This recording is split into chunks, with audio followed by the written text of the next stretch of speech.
It's no secret at this point that I'm a collector. I collect video game merchandise from series like Super Mario, Sonic the Hedgehog, Mega Man, and etc. Stuff like figures, plushes, clothing, and so forth. But one piece of quote-unquote merchandise I collect are animation cells. Now, why do I say quote-unquote? Well, animation cells are classified as pieces of art, yes, but you can also collect them like merchandise, so I think they qualify to be merchandise. One series in particular I collect more of is Super Mario. Now, why is that? And that's where the question comes in. Why I collect Mario Cels and the meaning behind them.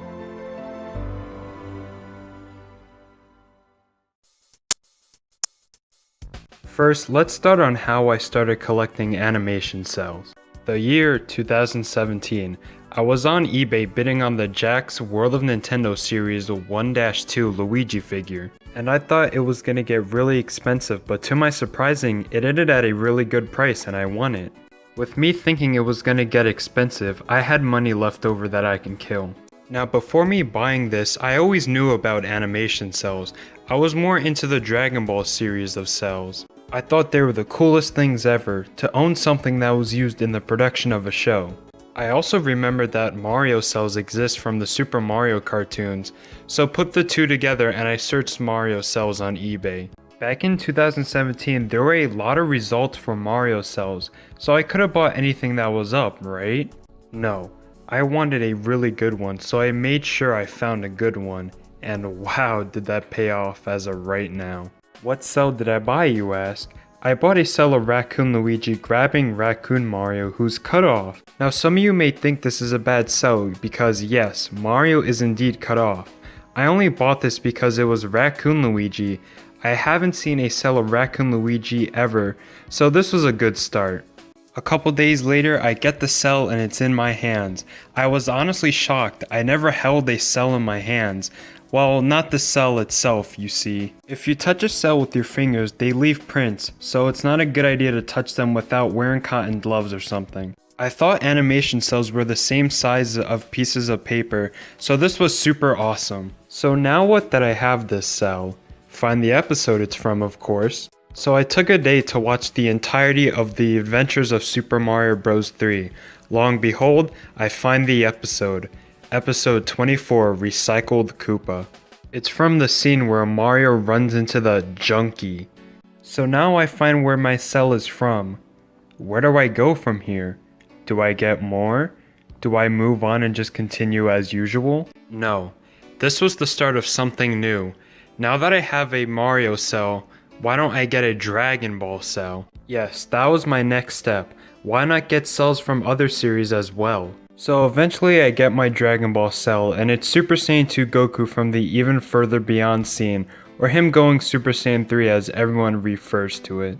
And next I get a cell of Nabiki Tendo from the Ranma 1/2 series, and the rest is history. Eventually I'll get cells from series like Sonic and Mega Man. So that's the story on how I started collecting cells. Now what makes me buy more and more? What makes me drop all this cash on see-through pieces of paper?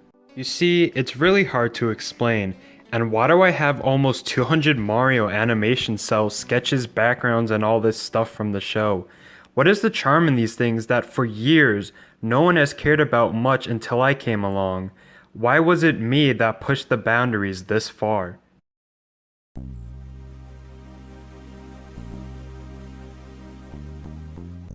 So let's take a step back first. Way back. I mean like 1989 back, possibly even 1988, but this is unknown. How did the Mario cartoons come about, you ask? Well, it went something like this. The then CEO of DiC Entertainment, Andy Hayward, wanted to make a cartoon series based on Nintendo's licenses at the time, like Super Mario and The Legend of Zelda. He then spent a whole year trying to convince Nintendo to license the characters. With an interview with USA Today, Hayward said the Mario Brothers is such a unique property, we had to do it in a different way. We wanted to do a cartoon, but also do a show that extended beyond the cartoons. And in February 1989, the show began production, and in September of 1989, the first episode aired. So it took 8 months for production for the show to get on air. Why did I need to bring up this information? Well, back then, everything was made hand-drawn, not digitally. Meaning they used animation cells to make the show. Yeah, I should probably explain what an animation cell is. I know, this late in the video. A cell, short for celluloid, is a transparent sheet on which objects are drawn or painted for traditionally hand-drawn animation. The process would go something like this. You have a storyboard, the lines the characters say, the rough animation, and the finished project. Mostly why you see a sheet of animation paper come with a cell some of the time is because that's what was drawn first. They then would xerography them on a cell and the outline would be on the cell and they would then paint them on the other side. Certain colors would have to be painted on first or else the colors would be layered wrong. And that's something the Mario cartoons are known for. So why is all this information important? Because think about it, what do animation companies do with their stuff? Most of the time they keep it in a vault or people who worked on the show take stuff home with them. Or the worst case is they throw everything out or destroy everything. And that was sadly the case with Deke. You see, there was a time when Disney bought Deke and they owned the company for a while until the owner Andy Hayward bought the company back. So, what went wrong? And this is where the villain of the story comes in. Disney. Disney wanted to buy the merchandising rights to the cartoon, and Andy Hayward said no. So you know what Disney does? Oh, you know, destroy everything? Yeah, they thought it was a good idea to shred everything case after case. And they did it in front of him. And you know, that's sad. It's the worst thing to happen in any animation industry. Imagine all this work you've done, then destroyed. Well, first, let me get this out of the way. All the Legend of Zelda Episode 1 cells have been pretty much the only cells from the series to ever surface. Apparently, cells from the other episodes have not come up for sale ever, so suggesting that in the story, you could pretty much guess what happened with the other cells. But I do believe there are some from other episodes that have survived. So why did cells from Episode 1 only ever go up for sale? That is a story I cannot answer for I don't know.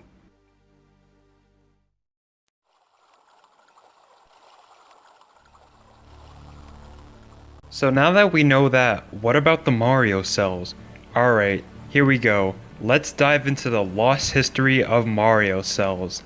Alright, let's start off with the Super Show. Hey, let's play a little game. How many Super Show cells do you think are out there?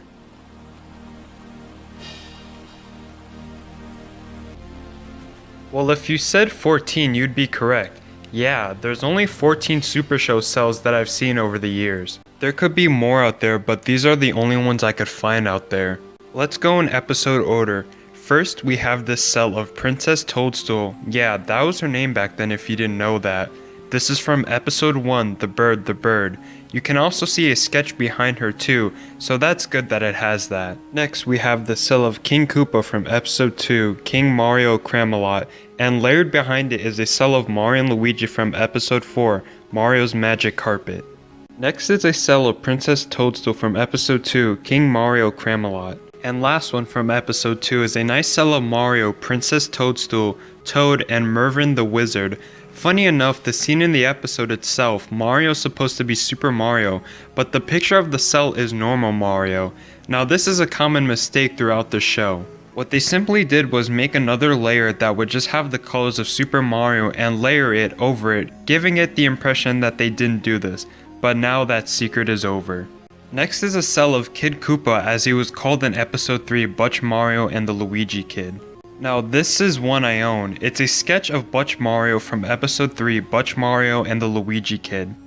Next is a cell of Butch Mario from the same scene but different frame, and layered behind it is another cell of Mario and Luigi from the same scene in episode 4, Mario's Magic Carpet. Now that was all the cells that got used. Only 8 cells have surfaced over the years. Now this number could be wrong since everything is not online, but let's just assume that. And 2 animation sketches. Again, there could be more, but this is everything that I found. Now that's all 10. What if I told you there are other Super Show cells out there? Think about it. How else would you watch these episodes back in the day? Well, Deke released the episodes on VHS back in the day, and some of the VHSs had cover art, and those cover art were made using cells. So let's look at those. We will also look at these in release order. First one that has been found is the Butch Mario and the Luigi Kid cover. The These are not the same size of animation cells. Animation cells usually are measured to be 11 by 14 inches. These huge cover cells are 12 by 18 mounted on a board. These big pieces of space would be used to put the logo and the name of the VHS, and you could see that cutoff on the bottom. They did this because they only needed a certain amount of space on the cover, so it was unnecessary to paint the rest. Next is the Great Gladiator Gig. Yeah, I know the image of this is smaller than the cell itself, but this is the cell. Personally, this one is my favorite cover cell. Next is Mario meets Coopzilla. This one is a weird one. It's just plain weird. Like, I get it, but it doesn't look that great compared to the other ones. There would be one more release of the Super Show VHS that used this style of art, and it would also be the last release that used this type of art. They would go on and use the cells themselves used in the show on totally different backgrounds, which gets pretty interesting. But before we get into that, let's cover one thing that's really cool. Back then, when they made these VHS covers, they took pictures of them and made prints of them, which I own, so let's look at them. First one is the Butch Mario and Luigi Kid cover we already looked at, but this is what it looked like at the studio back then. Next is the Great Gladiator Gig cover. This one is a really good looking one, and like I said, this is my favorite one. Next is King Mario Camelot, which is another favorite. Next is a weird one, Mario's Magic Carpet. Yeah, not a big fan of this one. Plus, who is this character? She's not even in the show. With the front of the VHS having nice cells, the back of the VHS covers got art too. So let's take a look at those.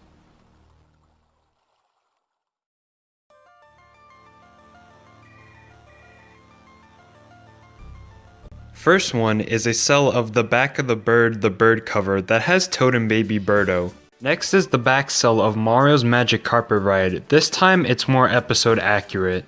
Last two, and this time it's a picture of them on a print. It's the back cell art for the Great BMX Bike Race and Coopzilla. Now let's look at the later VHS releases that they did. The Count Cupula VHS has a front and back that uses pictures of the cell, meaning that instead of making new artwork that would cost money, they just use the cell to save money. The Cella King Koopa on the front is from episode 2 and the background he is on is from episode 1. So very odd. The cell on the back is from episode 1 with an incorrect background from episode 1. The next VHS was Koopa Claus, and they went back to using original art this time. But what about the back? And there's the cells. This time we have cells of Mario, Luigi, and Toadstool from episode 1, and a cell of Toad I've never seen before. It's possible it's from an unused scene. The background they're on is from episode 4, Mario's Magic Carpet. The last VHS to use cells was Princess I Shrunk the Marios, which uses cells from episode 2 on episode 1 backgrounds. This image on the front will not be the last time we are going to see this image. What if I told you there's a higher quality version of this image? No, not just a better scan of this VHS cover, I mean like film reel quality. Yes, say hello to the highest quality screenshot from the Super Show. Well, kinda a screenshot. Take a look at Mario for a second. You see that? On the top of his head? That white stuff. Those are pieces of the sketch paper still attached to him. So what does this mean? It means they took out the cells from the scene, possibly ripped it off the sketch it was on, and put it on a background from the same episode. It just appears later in the episode. Also, the layering is wrong in this image. In the scene, Luigi is supposed to be behind Toad and Toadstool, which the both of them is one layer. And the frames of Mario, Toad, Toadstool, and Luigi go in order like this. The layer of Toad and Toadstool come first, then Mario, then Luigi. There's gotta be a question asked here. Are there more of these high quality images? Yes, there are. For all 3 cartoons too. I don't know how many images of these there are out there. I only found a few online. So what were these images used for? They used them to promote stuff for the show. These would appear on the back of some of the DVD releases of the show. And speaking of DVDs, the Spanish DVD release of The Adventures of Super Mario Bros. 3, on the back of all the DVD volumes 1 through 5, have the promotional images on them. And some we haven't even seen before, like this one for instance. It's another Super Show one, but this time yet again it's cells from episode 2 on an episode 1 background. Why am I bringing up the Super Show ones only, you ask? I did say there are some for the Adventures of Super Mario Bros. 3 and Super Mario World, but you see, those are actual screenshots from the episode. Yes, they are the cell, but they're just a shot taken from the episode, which means there's nothing special about them other than being in really high quality. Oh, except for this one promotional image from Super Mario World. So, what's up with it? Well, first off, it uses cells from episode 1 on I don't even know what background. It looks like it's from episode 1 of the Super Show with the snow, and that's pretty much about it for these images. Except for this last one, which isn't too major. You can see the cell of Yoshi, but his mouth is green for some reason, but in the episode it's fixed to white. So was this an unused cell in the scene? Maybe. But speaking of unused cells in the Super Mario World cartoon, there's a lot of unused cells in the cartoon. One in particular that stands above the rest, maybe even any deleted scene in Lost Media. That's right, I'm talking about the Mama Luigi deleted scene. Oh, you didn't know that Mama Luigi had a removed scene in it? Oh, don't worry, I was the one who discovered it anyways. So let's talk about this deleted scene and what it was. So in the episode when Luigi is walking and asks Baby Yoshi if he's hungry, there is a strange cutoff during the scene and it transitions to the dinosaurs walking up to him while Baby Yoshi is still talking. It's a pretty noticeable cutoff. So what was in between these two scenes that were not in the episode? Well, let's look at a cell of Luigi holding the baby Yoshi from the scene. The animation cell has a scene number of A52 on it, meaning that it's the 52nd scene in the episode. When the dinosaurs appear on screen, the scene number of those are A63. This is known because of the scene of Luigi holding baby Yoshi and turning around is A64, meaning that 9 scenes of animation are missing from the episode. So, 9 scenes of animation is missing from the episode. So now that we know that, what was the scene? The scene should go something like this. Luigi stops walking, he then reaches for his pockets to grab something but doesn't have anything. Blarg has a bigger role in this scene than in the episode. Blarg jumps out of the lava and they duck to dodge him. They confront Blarg, then Yoshi eats something that is made of fire and then spits it at Luigi, which he gets burnt, and then picks up baby Yoshi. And that's all I know about it. This scene alone could have changed the world if it was still in the episode. So how come they removed this scene, you're probably wondering? Who knows? No one knows. Except the people that worked on the show, of course. It would take a lot of time to contact people from the show, so it's best to save this whole deleted scene for another time. We don't even have storyboards or script to this episode, but we do have to the Adventures of Super Mario Bros. 3. They've all sold years ago and the images that we have of them are not really good.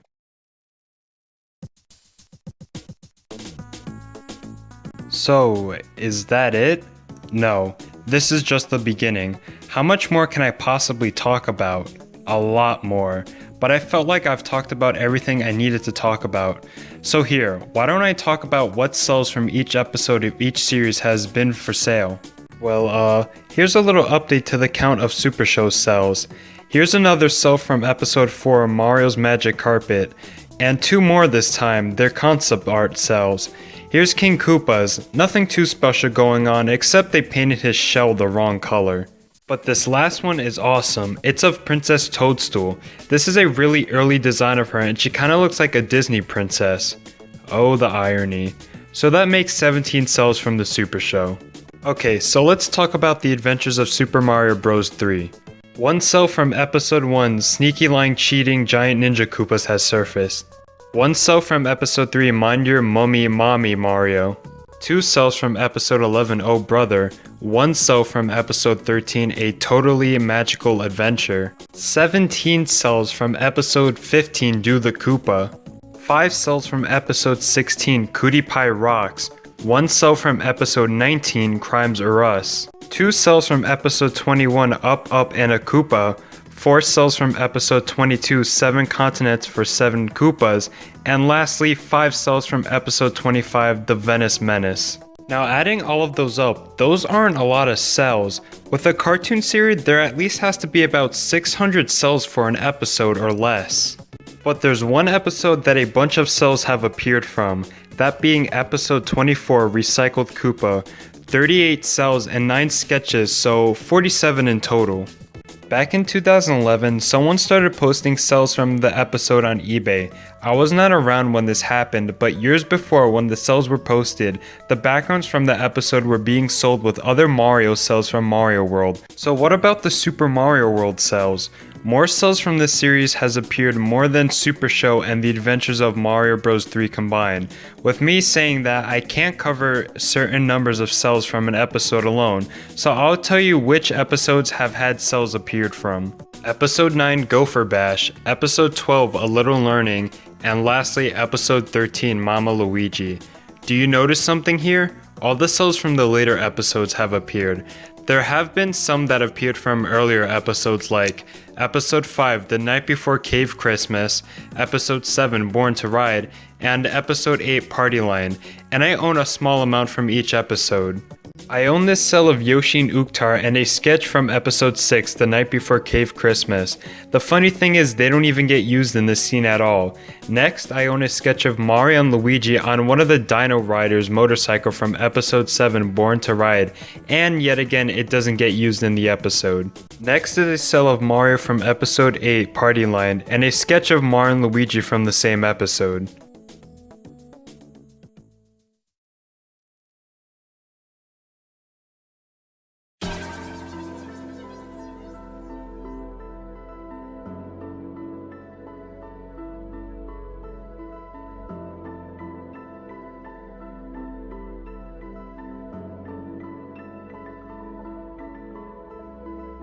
Without knowing all of this info would have been lost for years. It's really something to think about, and that's it. There's still so much to talk about, but at this point it's impossible. There's still stuff that hasn't been uncovered that I can't talk about, but this is pretty much everything I know for now, so until the future, we'll never know. So, what's the meaning behind them? They signify a time period that will never happen again. We'll never see this design of Mario ever again. These unique characters are all gone and will be seen as something Nintendo never wants to deal with again. Times were different looking back. It was still the early age of video games. Companies would try new things to get the name of a series out there, and that's what they did. As for the cells themselves, they should be looked at like, wow, there's not a lot of Mario cells out there, instead of the usual haha Mama Luigi cell, or a common mistake everyone does is call cells from Super Mario World Super Mario Super Show cells. There is probably out there a box of Mario cells sitting in some storage place rotting away, and we'll never know about it until this type of information gets out there that these are pieces of history. So, at the end of the day, that's Mama Luigi to you, Mario!